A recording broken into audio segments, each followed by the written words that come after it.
Hello, everyone. Today, the world is celebrating the United Nations' 4th International Day of Education under the theme, Changing Course, Transforming Education. We are coming to you from the Faculty of Science and Technology here at the University of the West Indies, Mona campus. We call ourselves the Faculty of Greatness, the FST. And I am Dr. Marvadeen Singh-Wilmot. I am a lecturer in inorganic chemistry, a researcher, and I am the Associate Dean for the Student Experience here in the FST. Now, it's quite appropriate that this conversation is coming to you from here because we are the go-to place for science training, education, research, and solutions. Now, education and development, I would say, are inextricably linked in a fixed equation. And in Sustainable Development Goal number 4, the world has agreed to this. Quality education. Quality education, we have said, is important for sustainable development. But COVID-19 has multiplied the challenges, the numerous challenges that we have faced as a world in achieving this developmental goal. In fact, over 100-fold possibly. We still do not have a good idea. We still don't have all the data in on the learning loss from COVID-19. And with digital technology being the main tool for teaching and learning, the digital divide has increased these learning losses and inequalities, especially based on access. So here in the FST at UWI, we provide an inclusive environment which supports and enables learners. We provide an environment that leads to a fulfilling, satisfying, and transformative educational experience. We build what I like to call the total student, and we encourage growth in all dimensions. All of us who are in the business of education are right now, however, in a state of change. We're all evaluating and re-evaluating. We're all changing course. And as we do so, we must ask ourselves, we must ask our stakeholders, we must ask some key questions of all who are involved. Questions like, what should we continue doing? Yes, we're doing a great job as the FST. I told you about the total student. We are transforming lives. But should we continue in this way? What should we abandon? What needs to be different? What needs to be creatively reimagined? And with students as definitive stakeholders in this higher education process, students must be actively involved in the quality assurance process, and students must be actively engaged in answering these questions. So one of the objectives for today is to spotlight the voices of our students. We want to hear from them on changes and innovations that they want to see to make education fit for their purpose. So to achieve these objectives, ladies and gentlemen, we have assembled a panel of FST students, both undergraduates and postgraduates. We have Miss Aksania Morris. She's a first-year FST student. Mr. Tyreke McLean, who is the FST Guild Rep on the UWI Guild Council.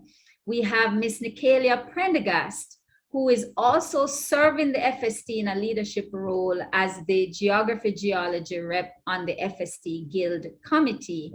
And we have Mr. Jermaine Smith, who is a postgraduate student at the pinnacle of his study at the PhD level in chemistry. Welcome, everyone, and thank you for joining us for this very crucial conversation.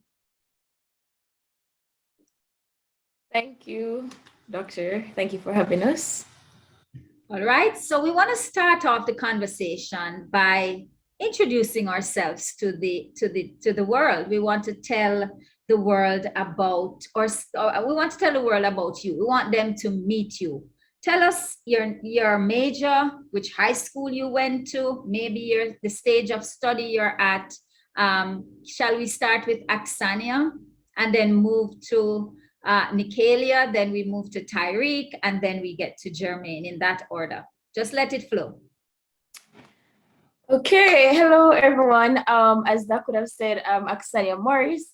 But you can call me Styles, right? I'm a first year university student studying biology, chemistry, and biochemistry, a mixture of all, right? And I attended Westwood High School. Thank you. Firstly, thank you for having me, Dr. Wilmot. I am Nyckalia Prendergast, a second-year student studying geosciences. I went to the San Andre High School for Girls. All right, so thanks again. It's a pleasure being here. As you said before, my name is Tariq McLean, a final year marine biology and computer science student and a proud KC old boy. Hi everyone, good afternoon. Thanks for having me in this forum. I am Jermaine Smith. I'm a finalizing PhD candidate in chemistry at the University of the West Indies. I would like to say I went to Catherine Hall Primary School. From there, I matriculated to Cornwall College. And from there, I went to the Montego Bay Community College. And after that, I came to UWI. Thank you very much. Wonderful. Thanks, Jermaine.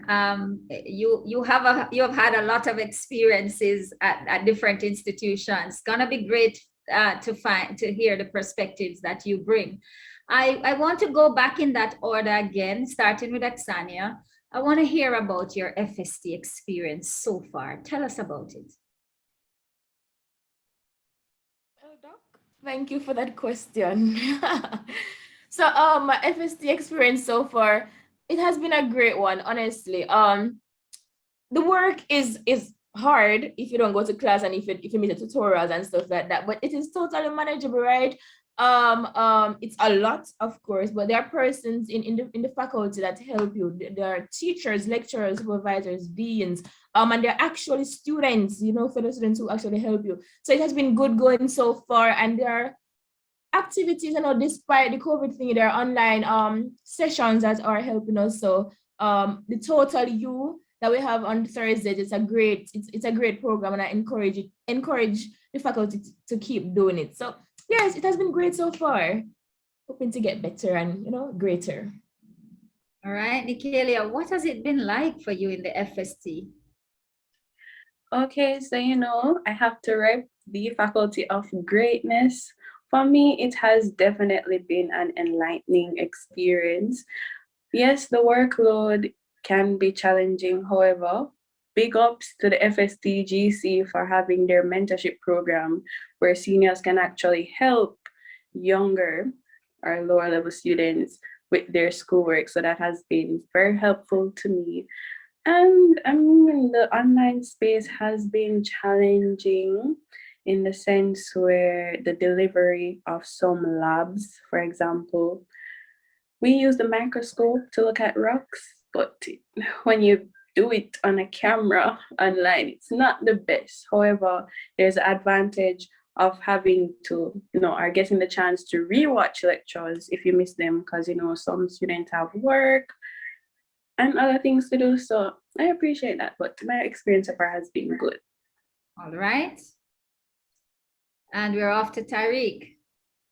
All right, so my FST experience has been, it's been transformative. Coming from high school, I tried to stay involved, and coming to UWI, even though the timetable was rough as a face-to-face student, I tried my best, living on hall, staying involved, joining the swim team, and it was great.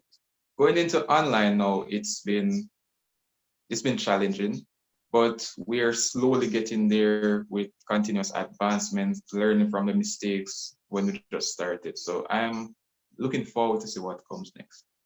Right. So I'm gonna come back and ask you guys to talk some more about the transition to online and what has happened since COVID-19. But I want to hear from Jermaine, who has finished undergrad and is just about finished with postgrad. He can give us a full picture. Jermaine, what has your FST experience been like? Thank you, Dr. Wilmot. I can say my FST experience it has been transformative. Being at the PhD level and, going through the BSc. When I came to UWI, I can say I'm a reserved person. I still am. It was a bit of a challenge getting used to, doing multiple courses one time and, having assignments, tutorials, and all of that. But I can say that, it has been transformative in that, it has molded me into the person I am today.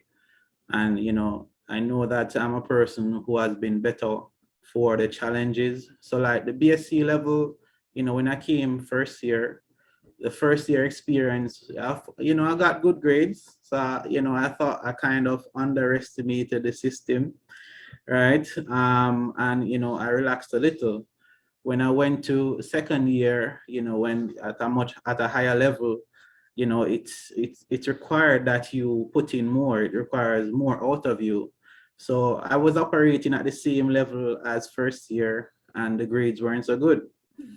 So I had to do some self-assessment, and I reanalyze myself and really put in the work. So between second semester, second year, and third year, I was able to get the best grades, because I was able to apply myself. And the lecturers were pretty good. If I found a group of people who were like-minded, they wanted to get schoolwork done, they wanted to achieve. So the company really, the persons who I surrounded myself with allowed me to really succeed. And, I was able to get an upper second degree for my BSc. And I can tell you that I like the system in that you are able as a student to get employment, so like especially between second year and third year, I was employed at the university library. And, as I said, the third year thereabouts was the best grades that I got. So it doesn't mean that because you are working, you will not perform. It just means that you have to manage your time better. So I'm thankful for that opportunity that I got at UWI and at FST as well, because, the timetable was flexible to an extent where I could be employed, earning a living, able to pay rent and get food and still to be successful in school. Going into the PhD, I find that the experience was very good. It gave me an opportunity to interact more with the lecturers. So the lecturers, and in undergrad, the interaction with the lecturer was a bit so-so, but it was dependent on me. But when I went to the start the MPhil though, that's when I really started to interact with, giants in the field, my supervisor, Dr. Marvadeen, Singh-Wilmot, other legends in chemistry, Prof. Rees, Prof. Das Gupta, and all of those, Prof. Ellis, So it was really a wonderful experience for me. And I find that, they, especially in the chemistry department, they, I would say the camaraderie and the willingness to help the student is there. And it has molded me, along with my supervisor. So currently I have 3 publications, in recognized, peer-reviewed journals, right? So, for me, it has been a fulfilling experience. And I'm just hoping to finish. The writing part for me has been a bit tough, right? But it is going well recently, and I'm just looking forward to the best right now. Wonderful, Sir Jermaine. We can see you're on the path to a PhD. I told you, his journey has been longer, his experiences has been deeper.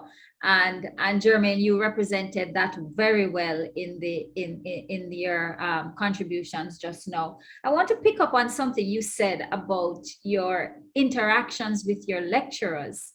and how your interactions with your lecturers in the FST have empowered you and have caused you to grow. And I want to go back to Aksania, who is in first year, and to have her tell us a little bit about, particularly now that we have transitioned. Aksania, you never got a chance, did you, to experience the FST in its fullness, in face-to-face mode, in a lecture room with your lecturers, in office, sitting down in front of your lecturer, walking on the spine, passing and chatting on the spine, out at the beehive. You've never experienced that, except making me feel really bad now. No, all right. So you're I want to cry. Yeah, so let me hold it. But tell us about what you have. Now you heard what Jermaine said, and the closeness of the interaction with his lecturers, and so.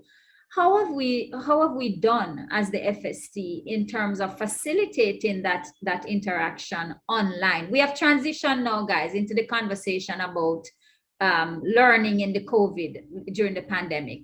So we are starting here. What has the interaction been like with your lecturers, in particular, your tutors and lecturers, your demonstrators online?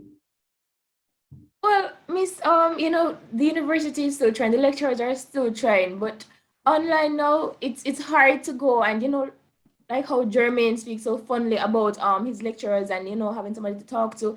Now, if you go online to set up meetings to just have somebody to talk to and not schoolwork related, it's kind of hard because there are so many things to do around here. There's the internet problem, there's data problem, so it's really challenging to have that one-on-one conversation with them when it's not just about schoolwork, but schoolwork related. So there are consultation sessions, right? There are lecturers who come and they check in and they start out with, how is everybody today? So it's still there. However, it's not as much as I would expect it to be, as face to face. And I can really understand why. So it's there, but it's not. It's there, but it's not there. You do have a connection to at least to somebody in the FST, don't you? There are other mechanisms for connecting with somebody. Yes, Miss. Almost 24 hours per day, almost 7 days a week, isn't there?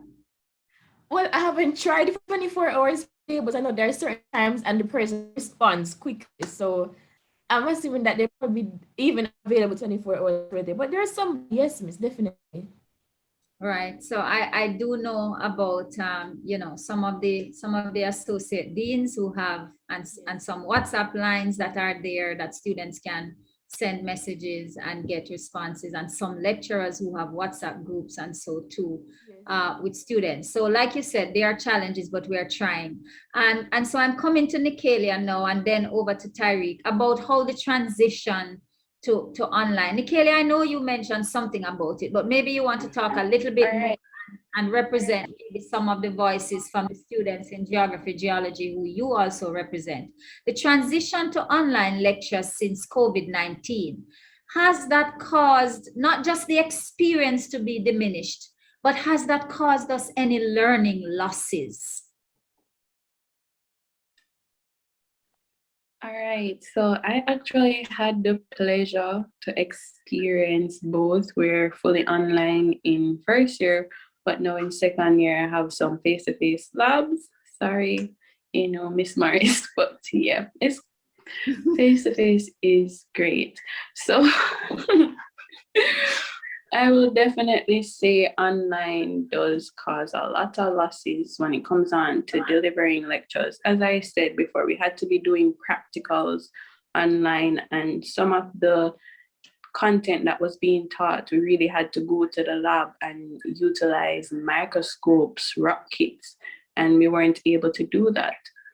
So Tariq, I want you also to tell me, and I think you also mentioned something about it, because remember, we want to pull out what we should continue doing, what we should abandon, what needs to be creatively reimagined. And I'm hearing from all of you that the way we maintain communication in the online space needs to be creatively reimagined. We need to be more reliable. We need to find better ways of communicating. But again, the digital divide is happening to all of us. Tariq, you want to comment any additional points about how the transition to online lectures since COVID-19 has been for you and the students that you represent? Well, yeah, I would. I've been experienced of, well, almost full face-to-face experience and full online experience. I can say that, as Nyckalia said before, the face-to-face experience is one that is more engaging, one that is more helpful, and one that you would love to experience. However, I won't tell any lies. There is this one specific course that I am glad that we did it online, and not because it was, well, not because it was easier, but not in how some persons were saying. It was easier because the methodology in how you would do the calculations were actually updated, and that course is biometric. To be honest, I don't think I would have enjoyed drawing so many graphs on actual graph paper. So so I was really grateful for the experience to learn Excel and actually give myself a reskilling in Excel and the Microsoft package. So Tariq, But let's pick up on that, Tariq. Let's pick up on that for a moment and let Aksania and Nyckalia also jump in after you comment on what are the good things about online learning that we should keep, because you're mentioning something there. I hear you saying that there might be specific courses that in the post-COVID era we should keep as online. What would you guys, I hear you about what we can do differently, and certainly with science, and we want to be in the lab, and we want to be feeling and sensing and looking through the microscope, and making those observations in real time. It's like you're not living when you're a scientist and you can't be really in the lab, right, guys?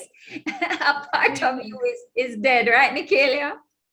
Yeah, most Right. But definitely. there are some things that we can keep. Tariq, each of you can jump in and keep it. And Jermaine, I'm going to pull you in a little bit, because I know you've had some experiences with teaching online and with doing, your meetings and so online. But let's hear from the undergrads about what it is that we should keep about online learning. all right, so one thing that I've actually have a love-hate relationship with is the lecture sessions.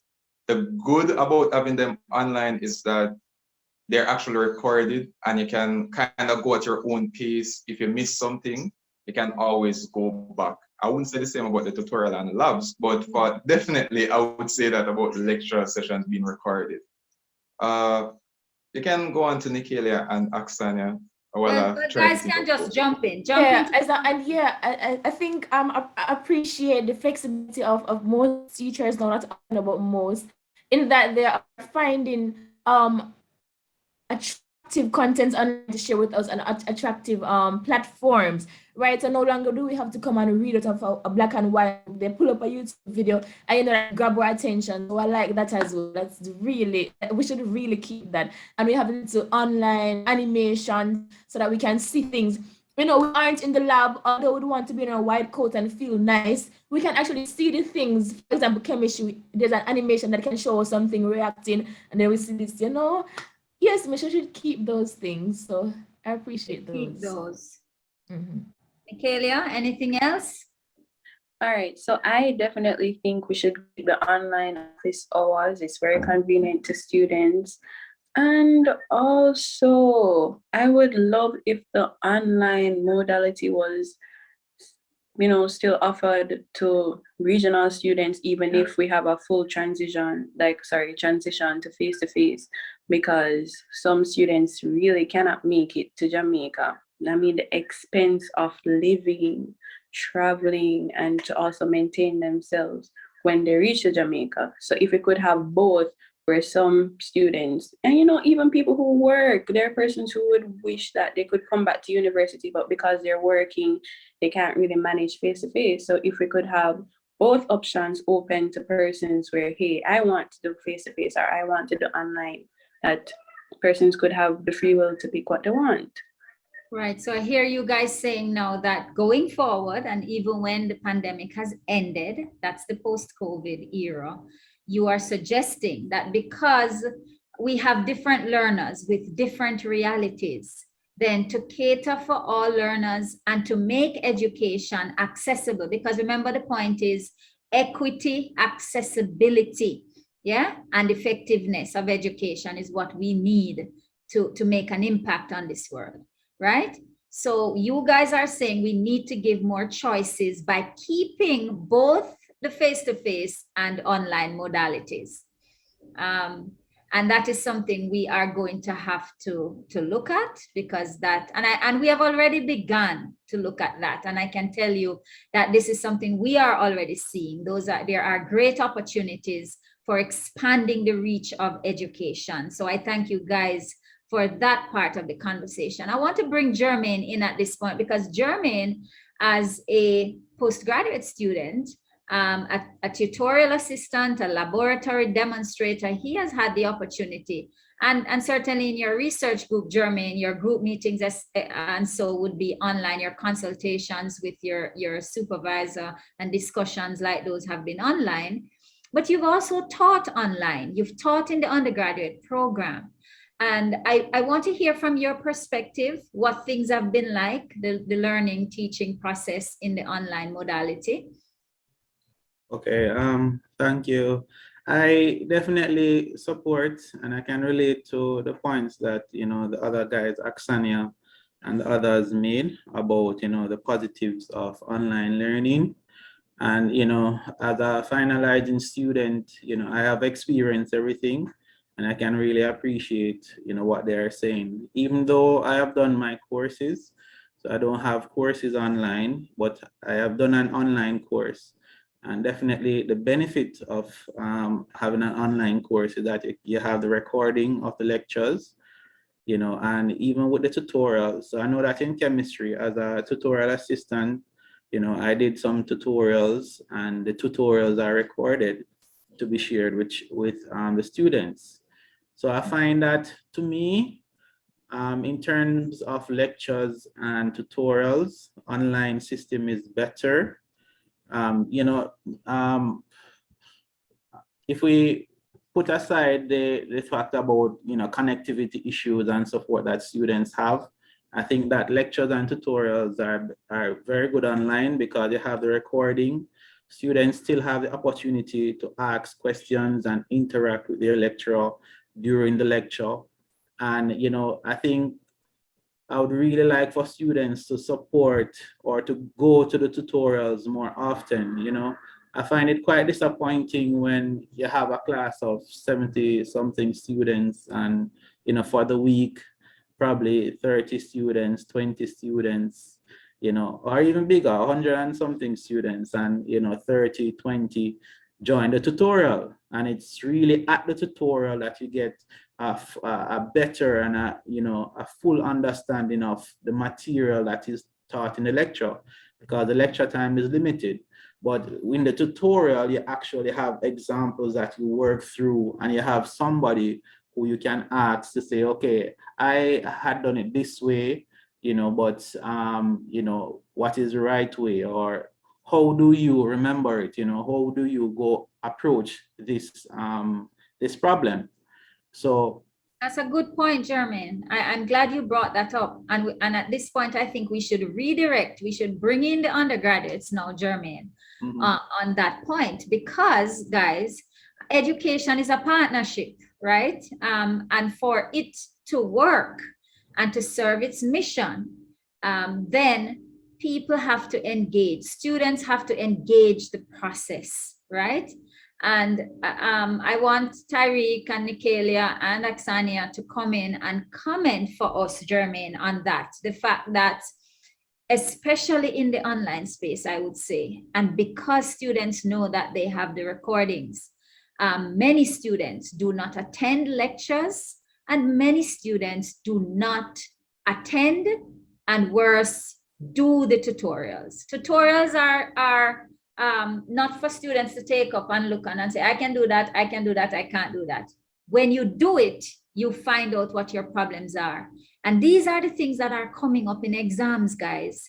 And so, you know, when people don't immerse in and engage the process, then we don't get the results that we can get. So students are not realizing their full potential, Tariq, Mr. President, because students are not engaged in the process. And I feel like in the online space, we are, and we don't know what's happening to them. Many people have problems and can't come, but some people don't come by choice. And I want to ask you guys, does online learning promote more delinquency and therefore lead to more bad grades? That is true. I really think so, Miss, because with online learning and another persons who fall guilty to this, and myself included, and I can tell that I have suffered from that. So you put off something and say, okay, it's recorded, I'll do it later or tomorrow, and then later come, and the time just keeps going to something that you could have done in 1 hour, could have just attended. It takes you a whole week to do it, and then you suffer because the test come and you're trying to cram everything, and it just doesn't work out, right? And I see what I'm saying with the tutorials, you don't go because it's recorded. So why am I going, right? And you don't do it either because it's going to be recorded and then the teacher's going to give you the answers. And then when you're reaching the exam, you realize that, okay, I remember the answer for that question, but how did sir do it? So you can't do the one that's there on the exam, right? So it has really, really affected us in that light. Right. So how do we, Tariq, how do we get students to engage more and meet their responsibilities in the partnership for education and for education to work for the people it's serving? People have to engage in the process. How do we get that? All right, so from my personal experience, I wouldn't say that persons are avoiding lectures just because it's recorded, but mainly because they don't feel the urge to go because it's less engaging. And for myself as a visual and a tactile learner and someone who actually functions based on the energy in the classroom.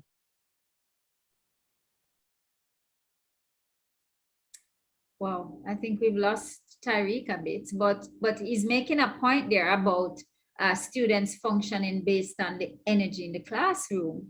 And here's the trouble though, Aksania and Jermaine. I still have Nyckalia, you're still with me?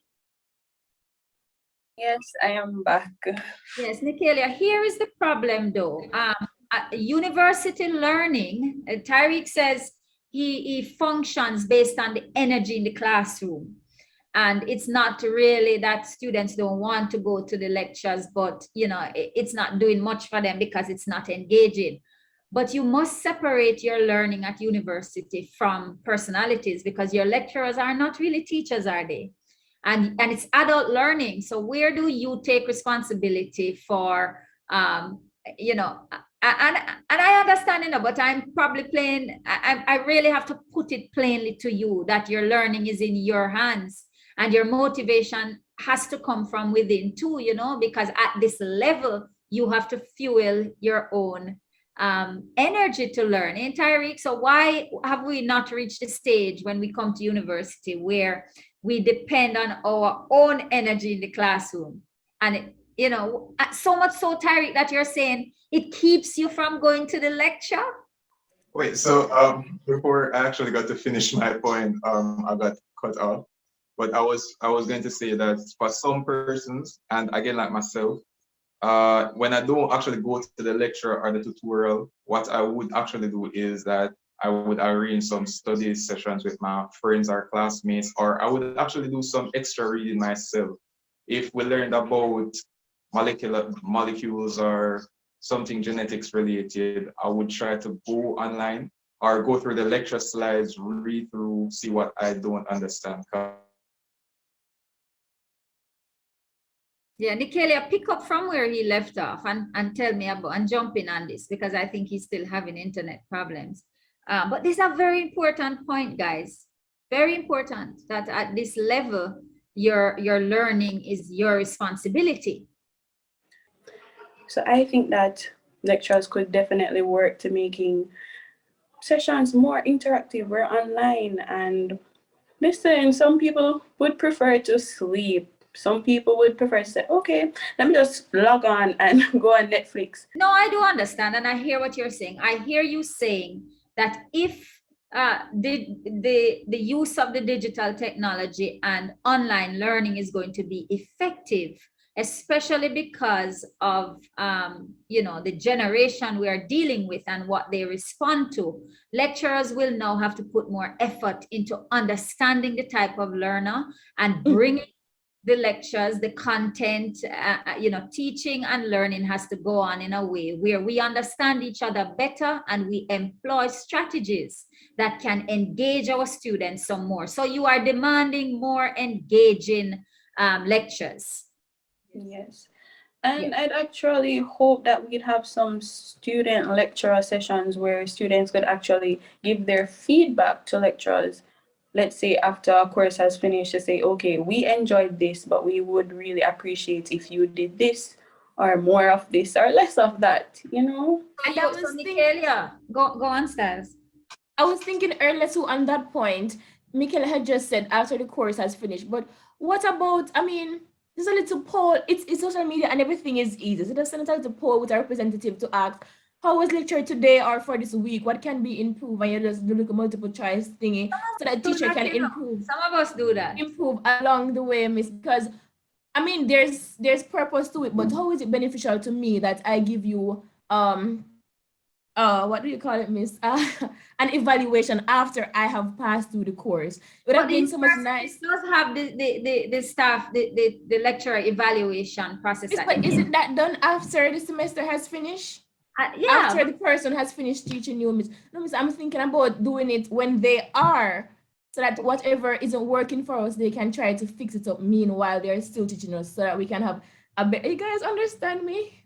I understand you. Or maybe just at the end of the course or in the middle of it somewhere, right? In the middle. Yes, that would be perfect. Maybe mid-semester time. Well, not every course runs for the whole semester. You know that. Yeah, true. So I think that's the thing. That's an important point where the student leadership has to be more engaging and more active. Because based on your examples, Nyckalia, that information or the negative experiences of the students should have been communicated to the lecturer, and there should be a process by which information from the student can be fed back to the lecturer, who hopefully they will be responsive to the concerns of the students. Right, but you guys also have Tariq and Nyckalia, especially as student leaders in the FST. But I mean, I hear your concern, and I've taken the suggestion. I've written it here, but you guys could also take these, to the course coordinators or to the dean. So maybe a little bit more of advocacy in terms of dealing with those things. I'd love to comment on that. All right, so 2 wrongs, I will say, do not make a right, because students, a lot of times, it's more of informal complaints. Let's say on WhatsApp, they message and they're like, why Miss can this? Why Sir can that? They don't actually formally come to the representatives and say, hey, I am having an issue with this. And there is actually a system in place where we collect feedback. So you have class reps for every course that are in charge of sending information to lecturers. So that is, they're, let's say, working more independent, separate from the FSTGC. And then you also have us as department reps who collect feedback. However, I have personally experienced where students were displeased with a lecturer and sent feedback, and the lecturer came back to class and she was not so welcoming that feedback, and things just changed. Well, we have a process to deal with that in the FST. So we're hoping, Nyckalia got hung up our internet. Right, we're hoping that, let's use what I can say for that. And again, what I'm hearing coming from you guys is that the communication between lecturers and students And those of us who are involved in that process need to be a little bit more responsive. We also need to find mechanisms of collecting information, especially now in the online space, of taking the temperature on the ground, of finding what the challenges are for our students and our lecturers while the process is going on, so that we can respond and bring some change, right? So I hear that, and I have written that down, and we're hoping that these are some of the things that going forward we are going to be able to change for you, okay? And you do know that there are more than one lines of communication open to you. When you're in your courses, you have your student reps, but you also have your course coordinators in each department. Each course has a coordinator, and then there's an undergraduate coordinator in each department. There's the HOD, then you can go to the faculty's undergraduate associate dean, the student experience associate dean, postgrads also have their associate dean. So you guys have so many avenues. Remember, we're dealing with people, and people are unpredictable and dynamic, and everybody's being affected. So what we need in order for a system to work is just the proper channels for communicating and getting a response, for people to understand what the problem is so that they can devise a solution. What say you to all of us in this process agreeing that for us to change course and transform education, teacher and learner must communicate more effectively? What say you? I agree. I completely agree. And as an organization, we're gonna have to put those communication systems to work. And I don't say in place, because I know we have them in place already, but we need to get them to work, okay?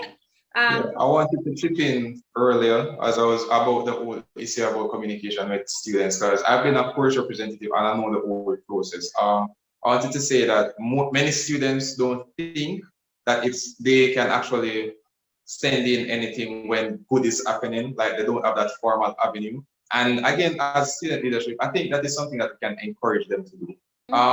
Many of the issues, or many of the times when issues reach to me, it's the bad. You never hear that, that this lecturer are the bestest of the bestest. Well, you rarely hear that.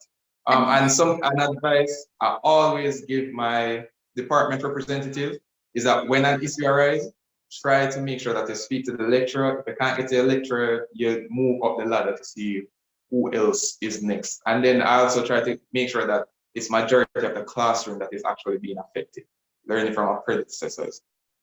Tariq, that's an absolutely brilliant point, and it's something we get to learn when we're dealing with people, and it's very, very important that our students and the staff, for us too, share those good things. So we'll say students don't come to class and students are doing this, but we also must come out and say, oh, these students are fantastic. I mean, and I'm telling you, we do it. There are some people who do it. So let's not be. That's true. Yeah. Jump on in, Aksania. I'm just saying that's true. I personally, I like to do it because when I do it, I feel like lecturers, they like us more, and they come to class and they come enthusiastic because, today Aksania going to send me another message and I'm going to feel good. So even at the end of the semesters, I would text, I would message, not text, email lecturer and say, Mr. No, I got an A and you're a really great teacher and I really appreciate it. So I say, I got a B, but it's not because of you, it was me, you're a really great teacher. So I did that. And yes, when they come, they said, oh, and I remember you, Aksania, and then the thing just keeps flowing and there's a nice session, a nice class. So I think the positives really have to come out despite all the negativity that's happening.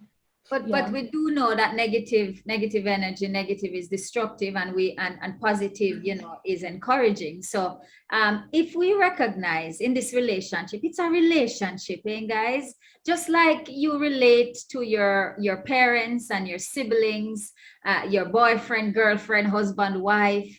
Relationships are dynamic and they need work and they need communication and they need encouragement. So we are all human beings. So let's do this. The good news is that the FST has a mechanism and you have different avenues. So I'd say we do have some things to change in terms of communication between among all the stakeholders, right? And especially the lecturer-student relationship. We need to make sure that the lines of communication, particularly in the online space, are always kept open and working. I want us to change as we begin to wind things down a little bit. I want us to change the conversation a little bit from the human relations now in the changing course, transforming education. We want to look at some other things. What other kinds of changes? Are there any other kinds of changes which don't necessarily relate to the relationship between lecturer and student or teacher and student that we need to bring in order to have education work for you? And you don't have to look in the FST. You can look in the entire Jamaica and comment on the entire education system. Yes, Styles? Yes, sorry. Miss, I think we need to have more avenues and more opportunities for students to get financial help for university. The education is so expensive, and it's so expensive, especially for students who are doing it on their own, who don't have a rich family or that strong financial support, right? And yeah, I believe that once students have the grade and the attitude and they're doing their work, that there should be a system in place solely to support those children, those students, so they don't have to worry about being barred from examinations or being kept from doing this or seeing this result and slowing down their lives. And it's actually what I don't like is that you don't get accepted for things if you don't have the money to do it. So yeah, there are persons who really want to do med, but they don't have the money, so they have to be stuck doing something else. And this doesn't allow us to be passionate about the studies, right? So we don't the concepts or what we learned don't concretize in our mind because we don't want to do it, right? It's not pleasurable, and ultimately that's not making it effective for us. And there are persons who will stop because of this. So we need some scholarships. We need some persons. We need some more scholarship programs, because I know that the OSF has some, right? But there are some requirements that you have to make that not everybody qualifies for, right? So yes, miss, we need some help financially. All right, so we have more financial help for university students. Now, it is true that we do need more of those, but it's also true, young people, and Tyreke and Nyckalia, we have to get our FST students to apply more, because Yeah. many are out there. Tariq, I just sent to you the Caribbean Actuarial Scholarship 2022-2023. I also sent the Dr. Pauline O. Lawrence and Dr. Oh yes, I saw that. Scholarships. And I'm telling you, as someone who works with the Office of Student Financing to interview students, and so that many of the scholarship students are not applying for. You can go to the FST's website. We have a link to the OSF. We have a link to all of the scholarships that are out there, and Mrs. Collins Frey is feeding us the ones that are coming up, and we're sending them out. Tyreke and Nyckalia, comment for me, please, on why students are not taking the time to apply for more. We need more, but the ones we have are still undersubscribed. All right, so speaking of finances, even after I got the link for the life science and biotechnology scholarship link, what students came to me and said that they don't want to apply, or they're hesitant to apply just because of the GPA. Now, especially during COVID times when persons have been impacted, where their grades have been lowered because of other stressors that they're not accustomed to, or they wouldn't normally be getting. So that is the biggest factor which is deterring person from actually applying, really the self-confidence. I remember when I encouraged my friend to apply for the Huawei Seeds, the Huawei Seeds program, and yeah, and looking back to that one, and after the persons, more than one person who I encouraged actually reached out to me and let me know that they got in, or even though they didn't get in, they still wanted to go or anything like that. Those actually help, and I try to use those stories to push persons. Even myself, I try to use it as a life story to say, don't let your grades stop you from applying for an opportunity. especially if you're involved, whether it's leadership, whether it's some other involvement. Because many students don't know that just going to church can be a huge factor in getting that scholarship, being involved in their community, helping out, volunteering. So that's it from me.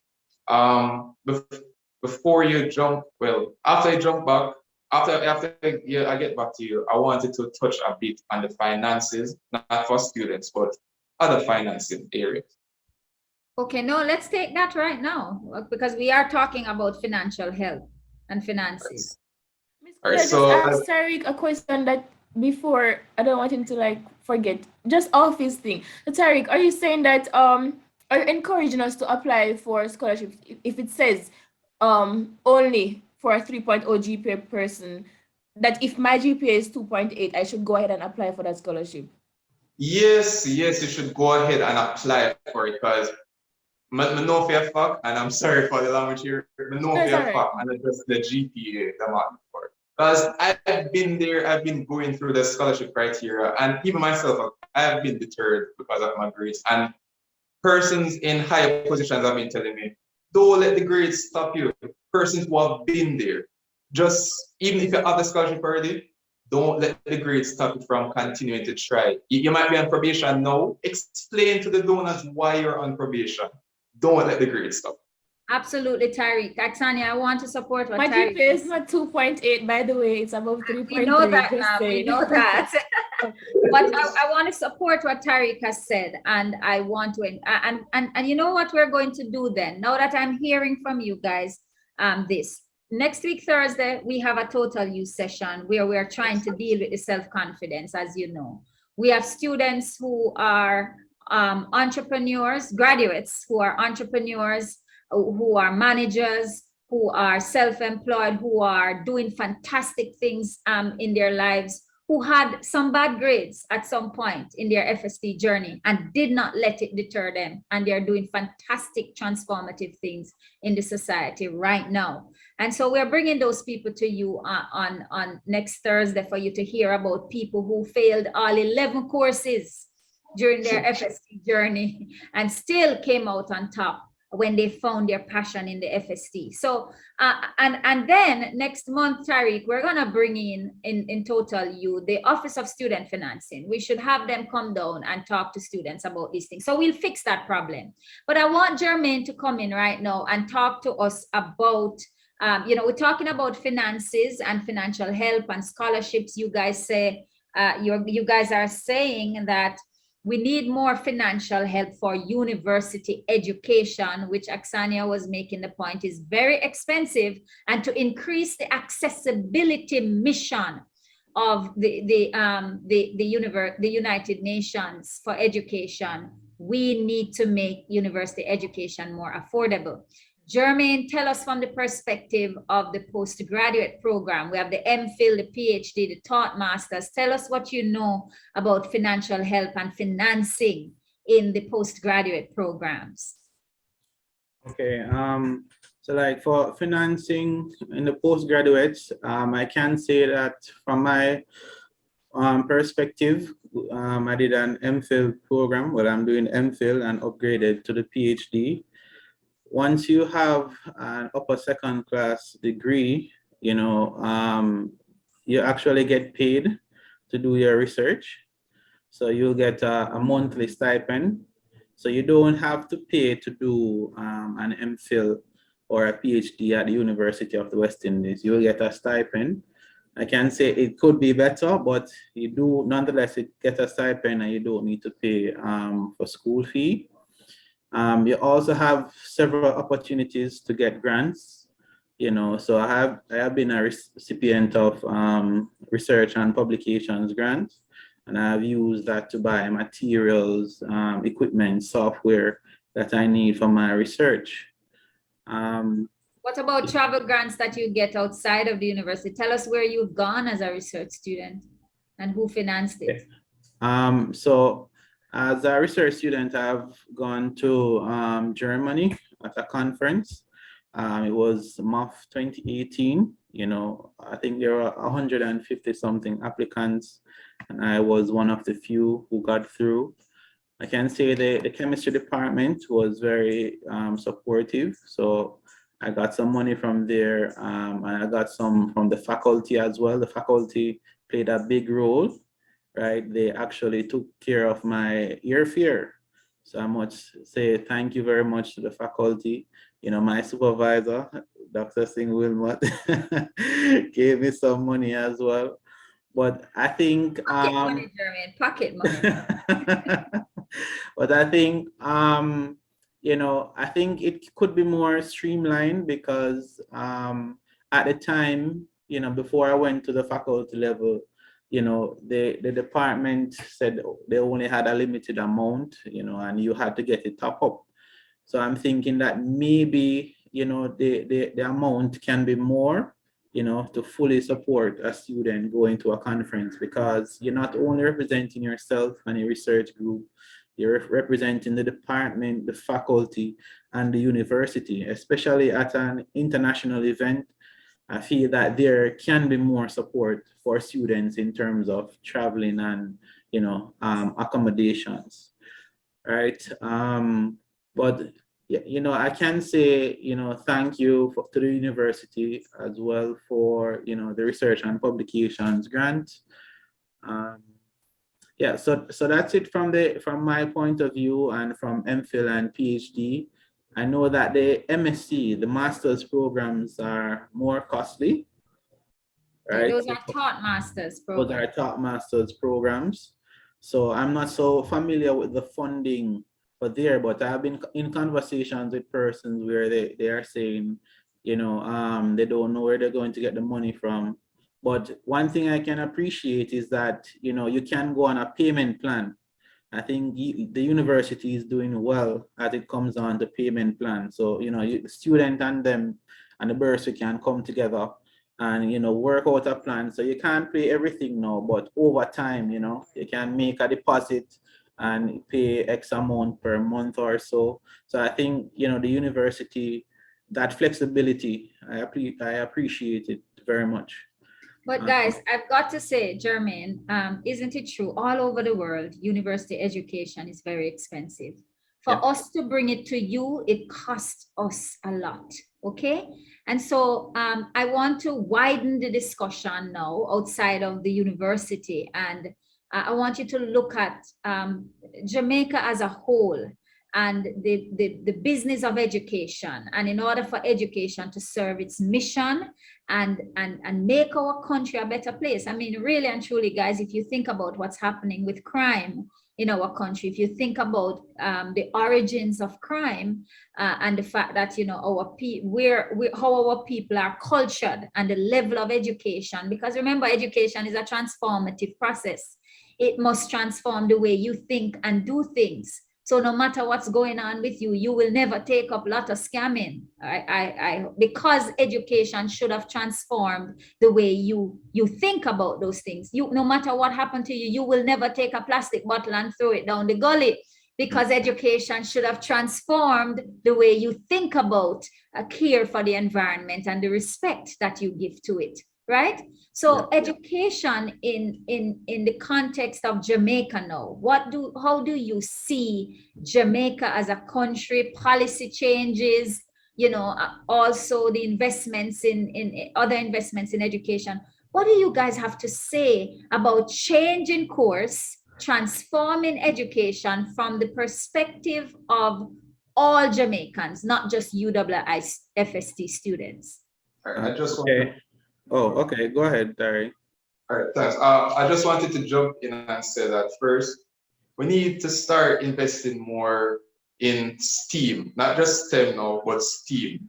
And we need to understand that not all students think the same, not all of them are interested in the same things. And to see what they're actually interested in is start building lab centers, or even if it's a one container, like what my primary school did when I was graduating, build a science center there. Start renovating the chem labs, the bio labs, everything. Start making stuff more accessible. Start getting the minds focused on science from early to let students know that, hey, I'm actually interested in physics. I want let them know about the opportunities that are out there. The NASA internship or training program that's out there for students. Let them know that there are opportunities there from early. And even by utilizing international resources, you find and investing in ourselves first, we find that using international resources is much easier. So that's something that I would like to see happen. You know, Tariq, I couldn't have said it better. Okay, I must say, Mr. President, I'm very impressed with the way and the passion with which you express that. I agree with you totally. And I am going to put it to you guys now because I know our time is coming to an end and we need to bring to close. But I'm going to put it to you then. In that context, because we all now know that in order to stop the degradation of the planet, in order to deal with poverty and crime, in order to deal with inequities, you know, in order to make education work for people, for humanity, we are going to have to look to science. Everybody, it's going to have to be everybody's responsibility to understand why that plastic bottle should not go down that gully because of its impact and the nature of plastic. So I am putting it to you then.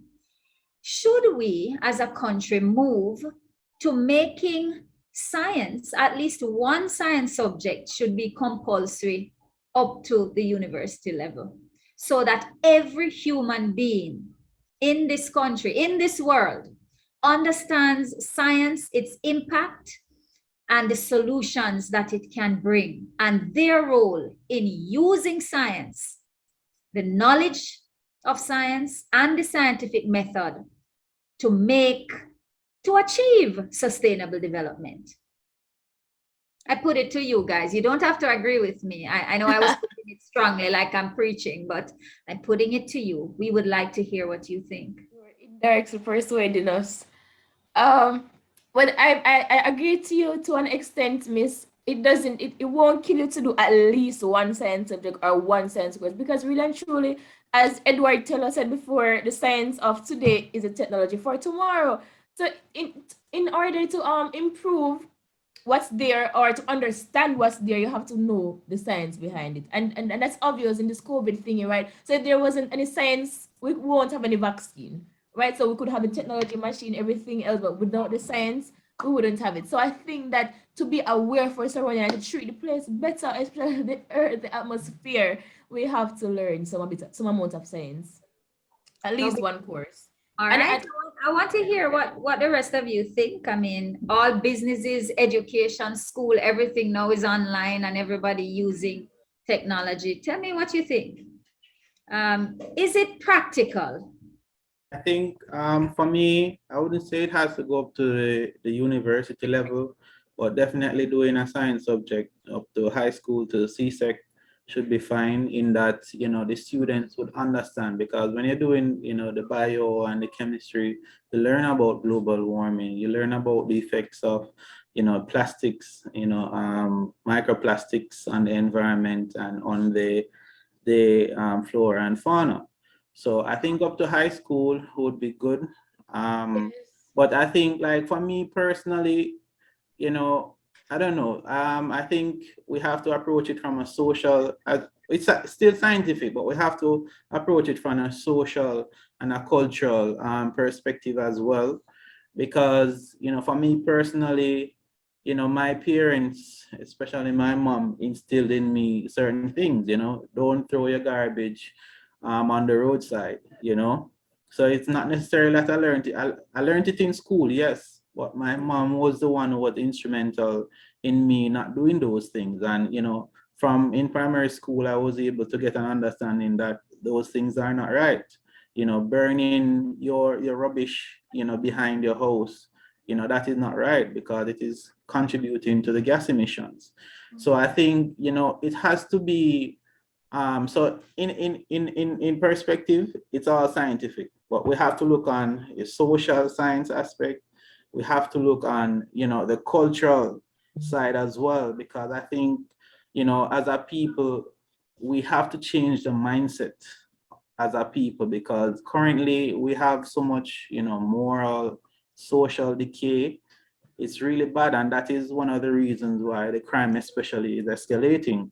But if we can instill from a young age, certain thing, good moral values, you know, values of treating the environment good, showing them the advantages of treating the environment in a good and a responsible way, the values of and advantages of recycling, then I think, that's the only time that we will see a change in our environment. I think, especially in Jamaica, we just have too much social decay, and it really has to start from the homes. We need firm parents in our homes to teach their children how the responsible way to behave and to act. Appreciate that, Jermaine. I'm going to take either Tariq or Nyckalia on that point before I ask my final question, and then we close. Because I could go on talking to you guys forever, but I know you all don't have the time, and I really don't have the time either. We have to get to some other things. So I don't know which one of you want to comment on that as FST student leaders. I'd like to comment. I think they should just create a whole new subject. I don't think they should make biology or chemistry or physics. A lot of people don't consider geography as a science subject, but It absolutely is. yes, or geography. I think they should create a whole new subject that is a combination of all of them that teaches students the essentials, because really and truly, one of the issues, well, that I heard of during high school and also experience is where we thought that some of the content in some of the science subjects weren't really necessary. Like we could have continued living our lives and not doing that. So if they could make one core science subject that gave all the necessary information that could actually help us, that would be much better.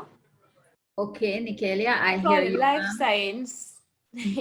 I hear you guys. I do hear you, and I want to tell those students who feel like everything you're learning, everything you learn is important. There's so much more I want to talk with you about. You see, guys, I want to talk about whether or not the grades reflect the competencies, and what's happening when a student walks out of an exam and just don't remember anything that they learn. How we gonna translate that into impact in the society when education must serve humanity? But we don't have the time for that now. I've heard a number of suggestions coming out of you as I tried to answer with you. What should we continue doing? What should we abandon? What needs to be creatively imagined? I think we have covered that quite adequately. I think you've been very honest with me, and I appreciate that honesty. And I assure you that we are going to be responding to some of these things that you have brought to our attention. Some we knew already, some we are already working on,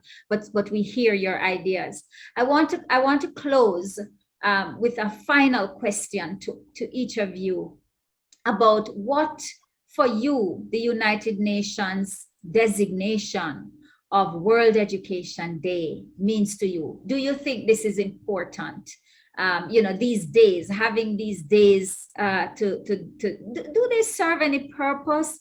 And what does it mean to you that one has been called World Education Day?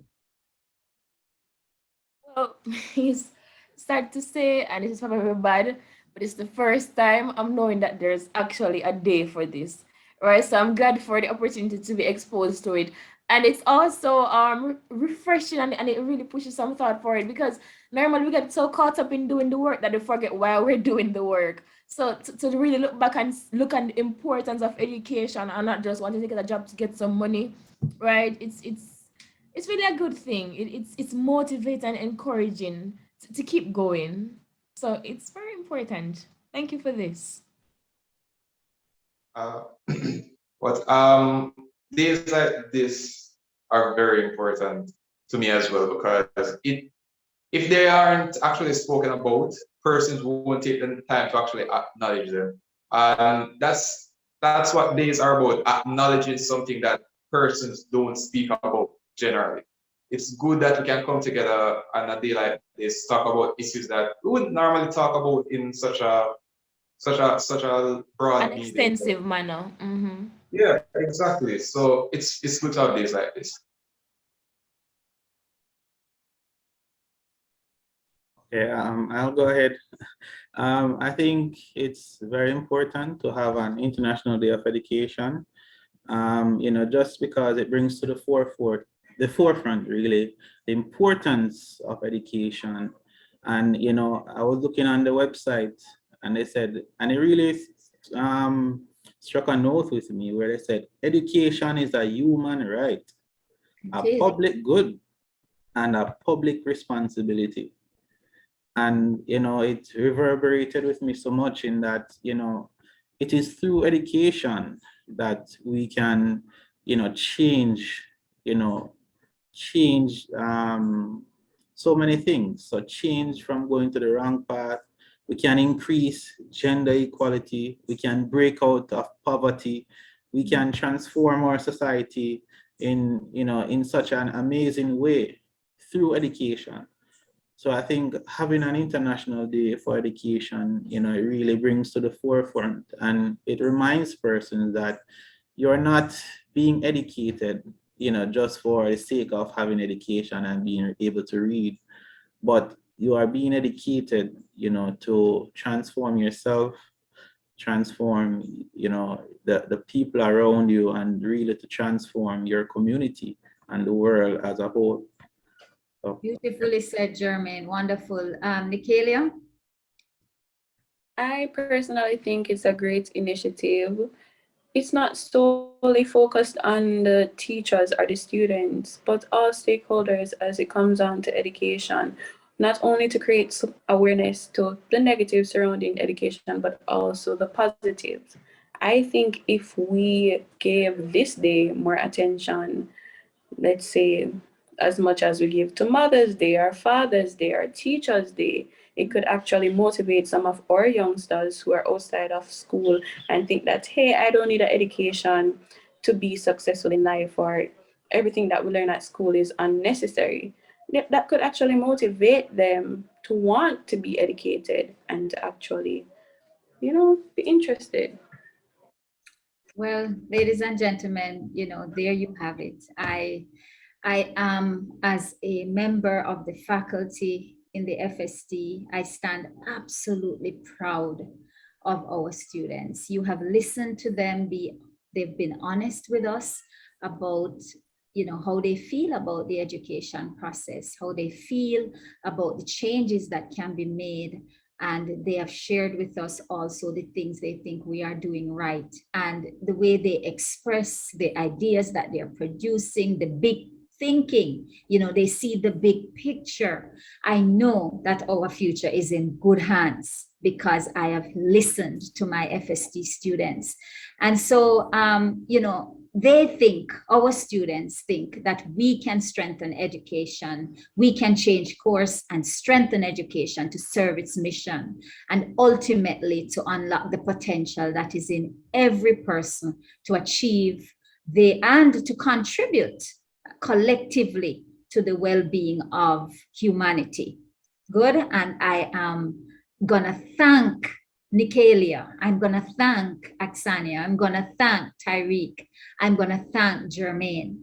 I cannot wait for the rest of the world to begin to work with you guys the way we have, and to begin to benefit from the potential that is within you, from the greatness that is within you. And ladies and gentlemen, I tell you this, there are many more like Aksania, like Nyckalia, like Tyreke, and like Jermaine in the FST. Many have gone through, many are here, and many more are yet to come. So I am gonna ask you to give them, a round of applause from wherever you are listening to them. And remember that you all, if you are out there listening to this and you are not a graduate of the FST, or you're not registered as a student here in the FST, remember, if you want to grow like these young people, come and join us here at the FST. We have something for you. We have 7 departments. There is chemistry, there is computing, there's life sciences, there is physics, there is math, there's geography and geology. We have the biochemistry section also. 7 departments. Application is still open, so go now to the UWI website and put your application in to be a part of this faculty of greatness. Remember, the major solutions that the world has, the answers lie in science and its application. It turns out, in fact, this year, ladies and gentlemen, is also the International Year of Basic Sciences. And so we are going to have a big launch coming up, so look out for that. But we all, as students of science and as scientists, stand proud for the contribution that we continue to make to the development, to the sustainable development of our planet and our people. Remember that UWI is your place to shine. We are in the top 1.5% of universities in the world. So when you choose to study at a higher institution, choose the UWI and choose the FST, your go-to place for science, training, education, research, and solutions. Don't forget to follow us on Instagram, our handle UWI_FST, and subscribe to our YouTube channel. Like and follow us on Facebook, and have yourselves a great afternoon. And please be safe.